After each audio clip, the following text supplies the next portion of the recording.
নব্বইয়ের দশক থেকেই বাংলা চলচ্চিত্র ও টেলিভিশনের পরিচিত মুখ বাসন্তী চট্টোপাধ্যায়। দীর্ঘ অভিনয় জীবনে উত্তম কুমার, সুচিত্রা সেনের মতো তারকাদের সঙ্গে কাজ করেছেন তিনি। তবে বর্তমানে 85 বছর বয়সে পৌঁছে জীবনের এক কঠিন সময়ের মধ্যে দিয়ে যাচ্ছেন এই বর্ষিয়ান তারকা। শারীরিক অসুস্থতা সত্ত্বেও সংসার চালানোর জন্য তাকে অভিনয় চালিয়ে যেতে হচ্ছে। কিন্তু সম্প্রতি ঘটে যাওয়া এক দুর্ঘটনার কারণে তার কাজ আপাতত বন্ধ। গীতা এলএলবি ধারাবাহিকে ব্রজবালা দেবীর ভূমিকায় দেখা যাচ্ছিল তাকে, কিন্তু সম্প্রতি শুটিংয়ে নিয়মিত থাকতে পারছেন না তিনি। শারীরিক সমস্যার জন্যই মাঝে মধ্যে বিরতি নিতে হয় তাকে। ফিজিওথেরাপি করানোর সময় আচমকা তাঁর পা বেকায়দায় মুচকে যায়। গুরুতর চোট পান তিনি। ব্যথার কারণে এখন হাঁটতেও পারছেন না। ফলে শুটিং আপাতত বন্ধ রাখতে বাধ্য হয়েছেন।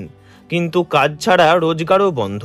তাই সংসার চালানো ও চিকিৎসার খরচ কিভাবে সামলাচ্ছেন তিনি? এই পরিস্থিতিতে বাসন্তী চট্টোপাধ্যায় জানিয়েছেন, তাঁর কোনো নির্দিষ্ট আর্থিক সহায়তা নেই।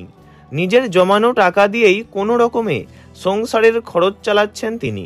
তবে কতদিন এইভাবে চলতে পারবেন তা নিয়েই উদ্বিগ্ন তিনি। চিকিৎসার জন্য জমানো অর্থই এখন ব্যয় হচ্ছে। তার মেয়ে বিবাহিতা, তবে তার মেয়ে থাকলেও তিনি নিজের সংসার সামলাতেই ব্যস্ত, তাই মাকে সেভাবে সাহায্য করতে পারেন না। বাসন্তী দেবীর কণ্ঠে অভিমান স্পষ্ট হলেও বাস্তব পরিস্থিতির সঙ্গে আপোষ করেই চলতে হচ্ছে তাকে। তবে এই কঠিন সময়ে তিনি একা নন, সহকর্মীদের কাছ থেকেও কিছু সাহায্য পেয়েছেন তিনি।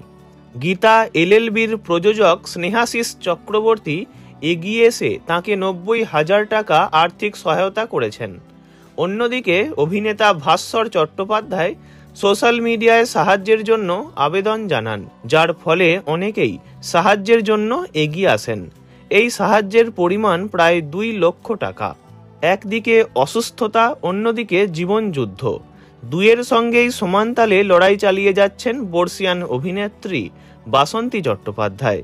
তিনি জানিয়ে দিয়েছেন, যত তাড়াতাড়ি সম্ভব সুস্থ হয়ে কাজে ফিরতে চান তিনি, কারণ অভিনয়ই তাঁর জীবনের অবিচ্ছেদ্য অংশ। যতই অসুস্থতা থাকুক, বয়স হোক, কাজের প্রতি তাঁর ভালোবাসা এখনও অটুট। এই প্রতিকূল পরিস্থিতির মধ্যেও তাই তিনি নতুন করে ঘুরে দাঁড়ানোর চেষ্টা চালিয়ে যাচ্ছেন। ভিডিওটি এই পর্যন্তই। বিনোদন জগতের সব রকম খবরাখবর জানতে চ্যানেলটি অবশ্যই সাবস্ক্রাইব করবেন। ধন্যবাদ।